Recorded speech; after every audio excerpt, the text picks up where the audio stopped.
Daniel Aniniba. I'm going to be your host for this video series, which is being hosted on YouTube, and we are going to discuss how to apply and get for yourself the national interest waiver. The national interest waiver, as you all know, is a green card, a type of green card in the United States, which is mostly used by academicians, researchers, both in the US and even out of the US. So you don't even need to be in the United States to apply for this type of green card. And through this series, we are going to be looking at a couple of things. So first of all, let's look at some snapshot, the outline of all the training series we are going to have through this YouTube channel. I will advise that you subscribe to this channel, share it within your graduate student circles or any students, especially African students who are hoping to stay in the United States right after their education, or people who are doing very fantastic research, interesting research, who are outside the borders of the United States and they are looking for avenues to apply for green card to come into the United States. Like I said, my name is Daniel Ba. I'm the host for this program, and I'm going to take you through this video training series, which is going to be released weekly or on a weekly basis. Let me put it that way. So without wasting my time, let us go to the first of it all. We are going to look at understanding the USCIS jargons. When we say the USCIS jargons, the terminologies that the United States Citizen and Immigration Service uses. When we say that you are in a priority, you have a priority date, what does it mean? When you say you are adjusting status, what does it mean? When you say you are going through consular processing, what does it mean? And even what does it mean when you say that your case is current or retrogressed? We will be looking at all these things as we go through this video series. We will also be covering and clarifying some myths about the EB2 National Interest Waiver Green Card. There's a whole lot of myth about this green card. Some said you have to be a Nobel Peace Prize winner before you can get it. Some say you have to invent something in your lab before you can get it. Is it true? Is it false? We'll be covering all these things in the file or in this educative series that we'll be doing on YouTube. Also, we will also be looking at the introduction to the National Interest Waiver Green Card itself. What does it involve? What is the filing process? What do you need? What does it take? What are the pros and cons? What are the risks? We'll be looking at all these things as we cover the National Interest Waiver Green Card YouTube series. Now, we also be looking at the filing process. How do we file this thing? In the filing process, the first requirement is advanced degree. How do you prove advanced degree? Then we move on to proving intrinsic merit of your research. Does your research have merit? Why do you do the research you do? What is its application to the world? What is its application to the United States? We'll be looking at all these things as we dig deep into the National Interest Waiver series. Now, we also be looking at the filing process. Another portion we'll be looking at is the national importance of your research. Like I said, does your research has any significance in the United States? Is it applicable to the United States? Whether you are doing research in agriculture, whether you are in IT, whether you are in environmental science, whether you are in biology, whether you are in chemistry or biochemistry, there are a lot of many ways that your research can apply. We will be looking at all these things. We also be looking at the global importance. Yes, part of your application, the USCIS wants you to go beyond the United States to look at the global perspective of your research. Are people in other countries doing the research that you are doing? That also gives it a little bit of push or support when it comes to the importance and merit of your research. Then we also be looking at the applicants, your skills. We'll be looking at applicants, your skills. Then we'll be looking at all other stuff. The filing process, where you have to file it, the filing fee, and even after filing, how long do you have to wait to get your green card? We'll be covering all these things. Like I said, my name is Daniel Ba. So stay and enjoy. Subscribe to this channel. Share it with other graduate students in your university, in your circles, so that you can follow along. If you plan to stay in the United States, don't wait till you are at the last minute of your research. Start early, prepare early, and gather early. And you are going to be successful in your filing process. So without wasting my time, let's go through it. So understanding the USCIS jargons. What are some of the things that the USCIS or some of the terminologies that they use that as an applicant or as a prospective applicant, you are supposed to know as you are preparing to file your green card? Now, the first thing we are going to look at is EB2, Employment-Based Green Card. Employment-Based Green Card. That is simply what it means. Employment-Based Second Preference Green Card. It's just a second preference. The USCIS have different types of green card. We have the family-based green card and the employment-based green card. The family-based green card, we will not be going much into it because it's beyond the scope of this program. The family-based is where somebody marries a U.S. citizen to get a green card, or U.S. citizen file for the parents from other countries and bring them to the United States, or file for his spouse or his spouse, whatever it is, to get a green card, or a brother filing for a sister. That is family-based. But for this program, we are looking at the employment-based. And don't be confused here. The fact that it says employment-based doesn't mean you need to be employed before you can get a green card. In fact, this type of green card, which is the EB2 National Interest Waiver, the NIW, that we will be looking at, requires no job offer. You don't need to get employed by a U.S. employer before you can file it. And you can file it on your own from wherever you are in the world. You don't even need to be in the United States to apply for it. And one good news is that you don't even have to get a PhD to apply for it. Somebody with a master's can apply for it. And somebody even without a master's but can have only bachelor's and document 5 years of work experience can still apply for it. What are you waiting for? Give it a try. So the EB2 is just employment-based green card. The 2 means second preference. We have the EB1. That means we have EB1. We have EB2, EB3, EB4, and other categories of green card. But we will not be going to all those types of categories. We are only focusing on the EB2 NIW. Then don't be confused that this one is a second preference. Each year, the United States State Department allocates some quota of visas for all these visa categories. So it may be that that EB3 is not current, EB2 may be current. EB1 may be retrogress, whilst EB2 is current, depending on how many people or the demand on this type of visa quotas. So let us move on. EB2 versus EB2 NIW. Somebody will ask, what is the difference? Is there any difference between these two terms? Of course, this EB2, which is the Employment-Based National Interest Waiver, is just a subcategory of this EB2. There's not much difference in it. Now, let us understand it from this perspective. When a U.S. employer employs somebody, an international worker or a foreign worker, the employer usually will file an EB2. That is what the employer will do. They will file an EB2 for you. That means with a regular EB2, you will need a job offer. But when you apply on your own to petition the U.S. government to give you a green card, you don't need a job offer. Therefore, you are supposed to go an extra step to explain. That is where the National Interest Waiver, the NIW, comes in. So you are telling the U.S. government that, see, my research in this one or that one or this one is capable of benefiting the United States. Therefore, waive that job offer requirement for me. And that is just what the NIW is. So the NIW is not just anything different, so much different from the EB2 regular. Just that with this EB2 regular is filed by employers, or a company hires a lawyer to file for the applicants. Meanwhile, whereby this one, you can file it on your own. You don't need a job offer. And you only have to go a step further to convince USCIS to waive that job offer requirement and grant you that green card to stay in the United States or to come to the United States. Now, I want us to take, though not out of the scope of this program, let us just look at the EB1. Now, the EB1A is also just like the EB2 NIW, which you can self-petition. But mostly I tell people that, see, if you want to go for the EB1A, you have to really meet a higher bar. The bar is very high. When you compare the requirements for EB2 NIW and the EB1A, the EB1A requires extra,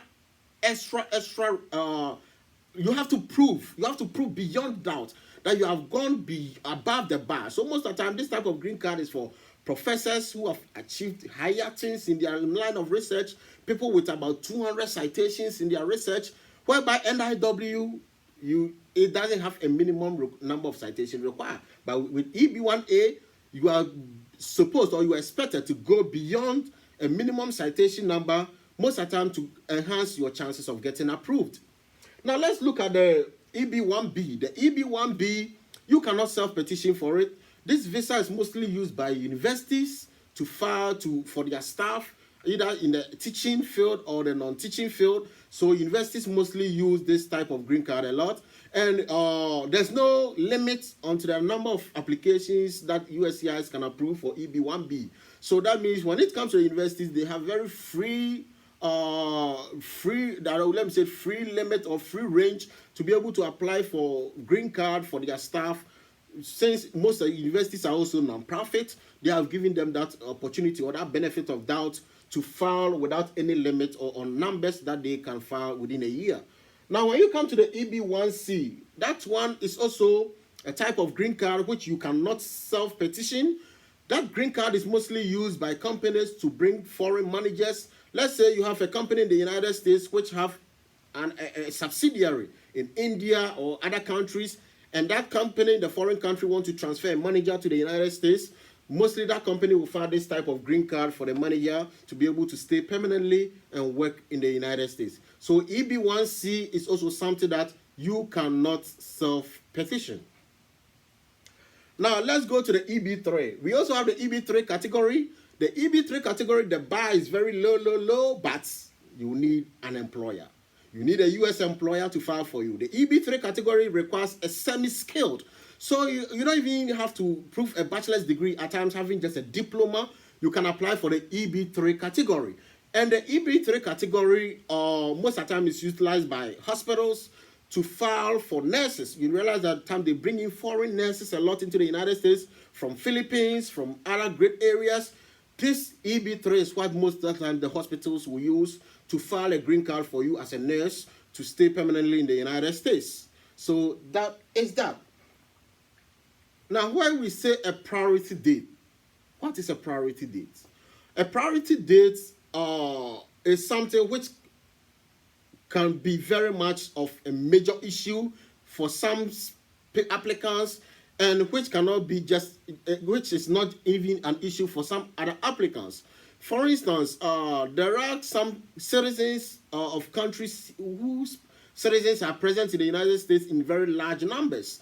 For instance, India and China, and realize that there is a very long queue until their green card gets approved.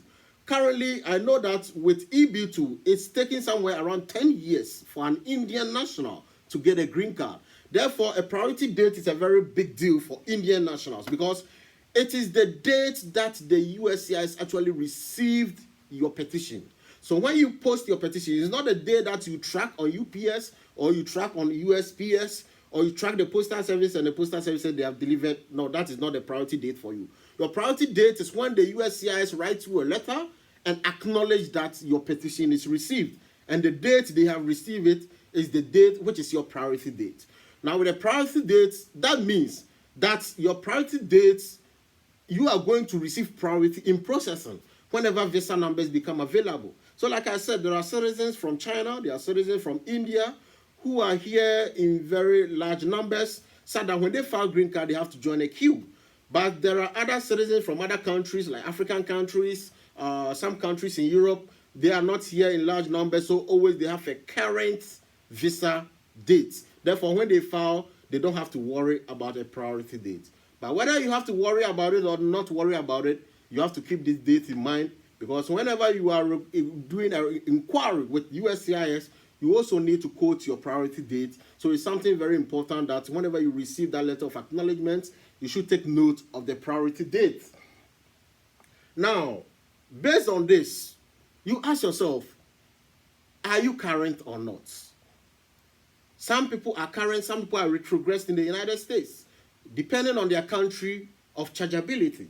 That is what the USCIS country of chargeability just means, a country you are filing based on. If I'm filing a green card, I'm filing as a Ghanaian citizen.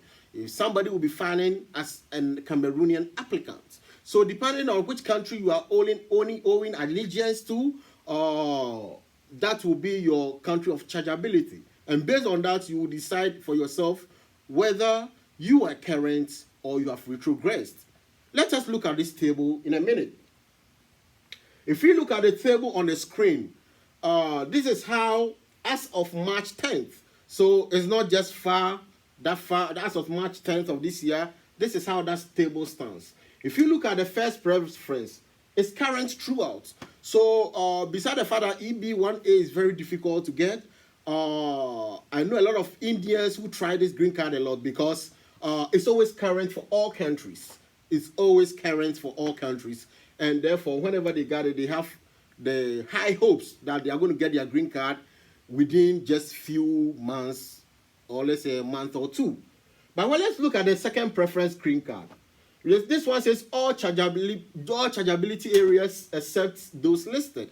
That means that if your country is not listed here, you fall under this category. And you see that this one is current for all the types of green card. So you might be lucky because probably you are not born in China or you are not born in India. Therefore, whenever you are filing your green card from, you have been assured that there is always some visa number for you.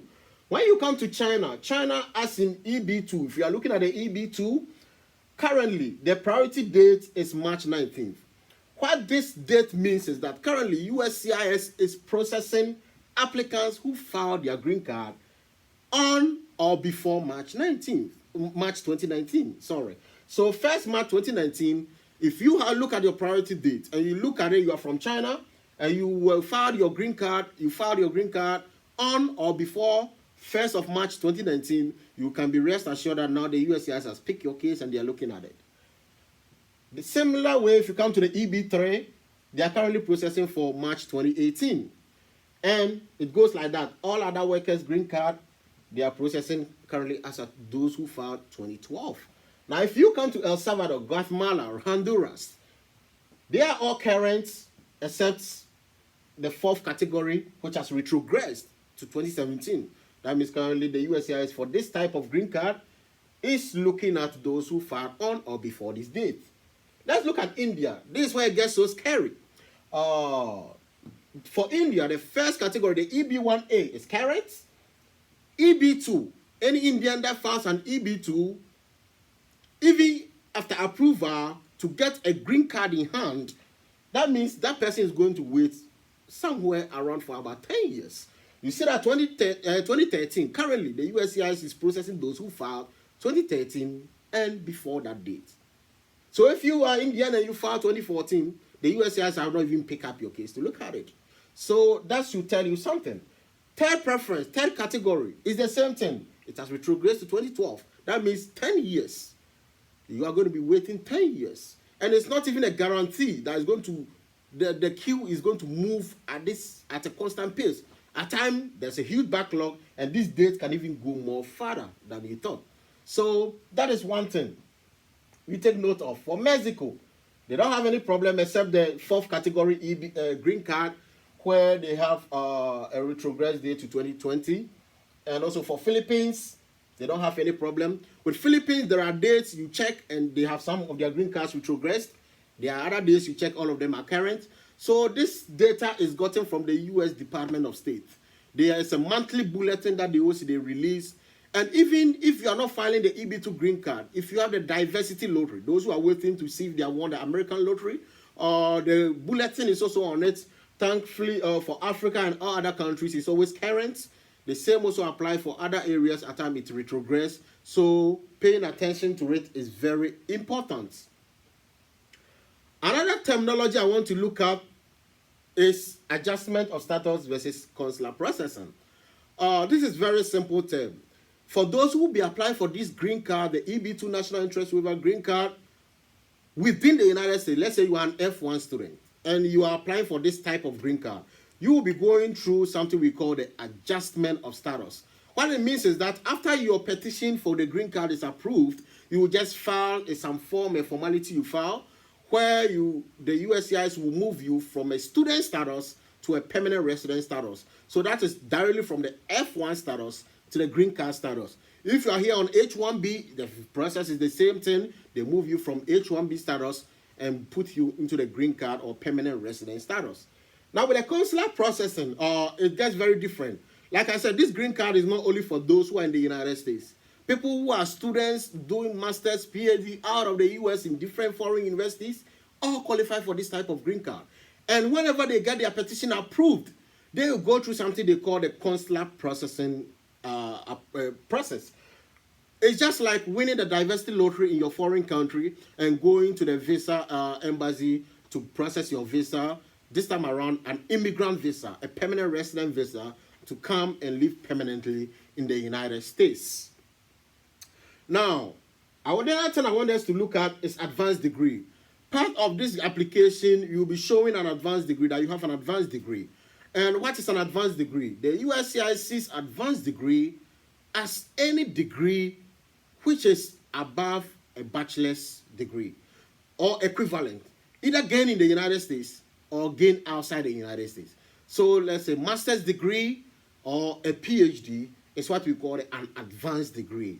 That doesn't mean you only require an advanced degree to apply for this type of green card, but I'm just explaining it as a terminology. When the USCIS say advanced degree, they are looking at a master's degree or a PhD gotten within the United States or out of the United States equivalent. So take note of that. Now, exceptional ability.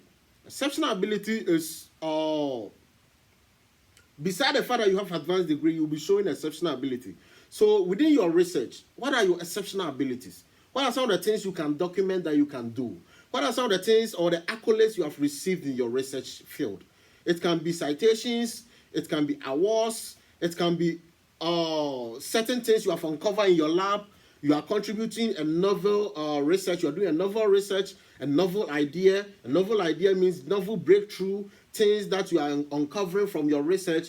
All are exceptional abilities. Even your ability to go through the lab and do certain things and combine certain processes to form certain products, all of them are considered exceptional abilities. So exceptional ability can be very broad, and part of this training process, we will be looking deeply into exceptional ability. Now, the national interest. What at all is national interest? Remember, this type of green card is called the national interest waiver. So this national interest, anything which is going to boost the economy of the United States, is national interest. Anything which is going to create jobs for U.S. citizens, it's a national interest. Anything which is going to protect the environment. Let's say you are an environmental science student and your research is going to conserve water bodies, your research is going to protect U.S. waters, your research is treating wastewater, your research is into solid waste or municipal solid waste, you are protecting U.S. environment. It's also in national interest. Or your research is going to boost security. Let's say your research is going to be used by Department of Defense, or your research have application to defense. Let's say you are studying bioweapons, you are studying certain things which is going to help the United States militarily. That can also be considered a national interest. Or you are into a research which is going to help the health of United States citizens. For instance, you are into public health, or you are developing an algorithm, or you are bringing up a novel idea which can be used in the field of public health to protect the health of United States citizens, is also considered national interest.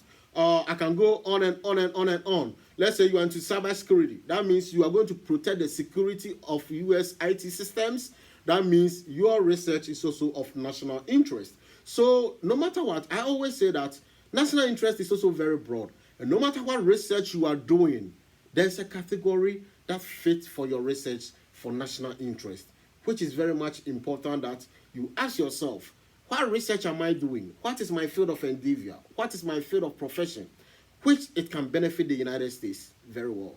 That is called a national interest. Now, I also want to talk about this three-prong test. Now, when you read about national interest waiver green card, you come across this term a lot, the three-prong test.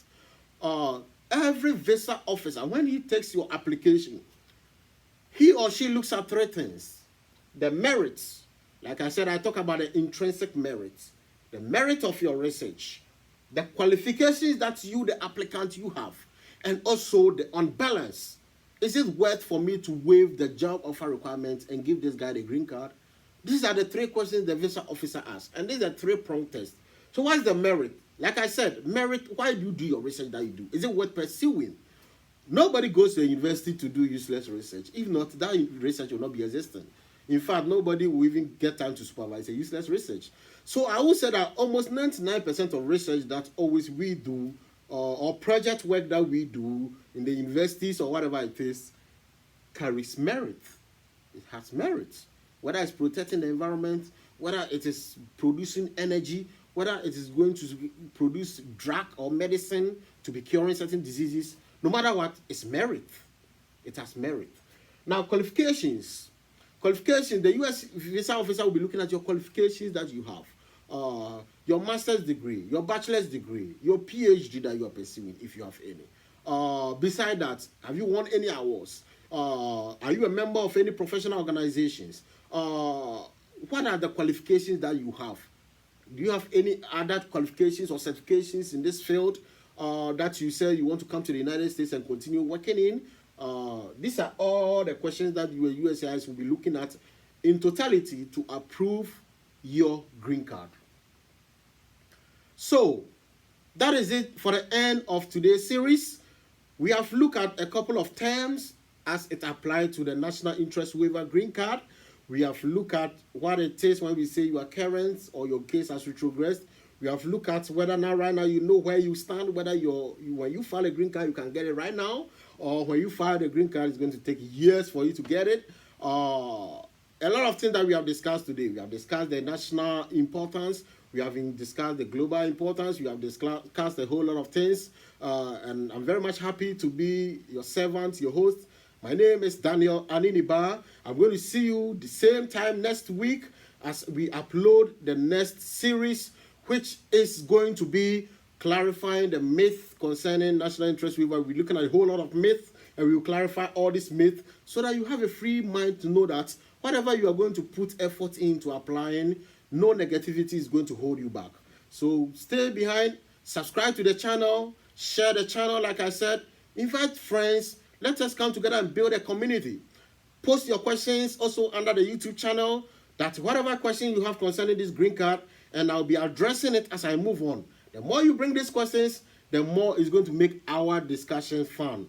See you same time next week as I catch you once again for next week. Bye-bye.